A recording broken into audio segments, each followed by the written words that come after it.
శివుడు అమాయకుడు అమాయకుడు అంటాం కదా, పూర్తిగా అమాయకుడు అని అర్థం కాదు. అమాయకుడు అంటే లోకంలో అర్థం వేరు, భగవత్పరంగా అర్థం వేరు. లోకంలో అమాయకుడు అంటే ఏమీ తెలియనివాడు, ఆధ్యాత్మికంగా అమాయకుడు అంటే మాయలో పడనివాడు, చాలా తెలివైనవాడు. అమాయకుడు అనే మాటను అంత తేలిగ్గా తీసుకోకూడదు. అమాయక అంటే మాయలో పడనివాడు. శివుడు మాయలో పడడు కూడా. ఆయన అమాయకుడు అంటే ఏమీ తెలియనివాడు అని అర్థం, అన్నీ తెలుసు ఆయనకి. రావణాసురుడి భక్తి ఉదాహరణ. రావణాసురుడు భక్తికి చెలించాడు, స్పందించాడు, ఆయనకి ఇచ్చే వరాలన్నీ వచ్చాడు. తేడా వస్తే ఒక తొక్కు తొక్కాడు. ఆ విషయాన్ని పుష్పదంతుడు ఈ తరువాతి శ్లోకంలో చెబుతున్నాడు. ఒక్కొక్క భక్తుడు ఎలా ఉంటాడు అంటే లోపల దురాలోచనలు ఉంటాయి, పైకి మాత్రం రామనామ జపన. హిందీలో చెబుతారు చక్కర మాట, రామనామ జపన పరాయమాల అపన, అంతే లెక్క. రావణాసురుడికి అంత భుజబలం, 20 చేతులు, 10 తలకాయలు, ఇవన్నీ ఎలా వచ్చాయి తెలుసా?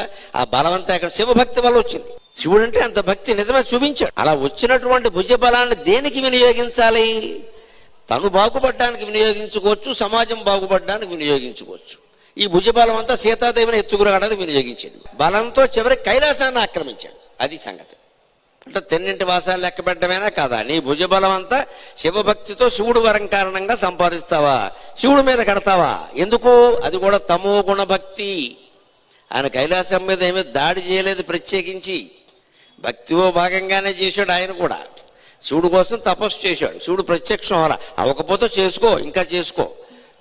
నేను తపస్సు చేస్తే నువ్వు ప్రత్యక్షం కావా? అది పొగరు దేవుడి మీద.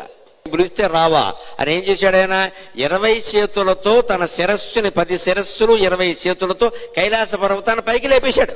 అప్పుడే శివుడు ఒక తొక్కు తొక్కింది, నందీశ్వరుడు చెప్పించింది. 20 చేతులు ఉన్నాయి, 10 తలకాయలు ఉన్నాయి కదా, 10 తలకాయలు కొండ కింద పెట్టి 20 చేతులు పెట్టి కొండ కైలాసాన్ని పైకి లేపేశాడు. బలాత్ కైలాసేపి, ఆ బలమంతా కైలాసం మీద చూపించాడు. శివుడు వెంటనే అనుకున్నాడు. ఎందుకు ఆయనకి ఎలా తెలిసిందో తెలుసా? గమనించాలి, ఒక సరదా అయిన మాట.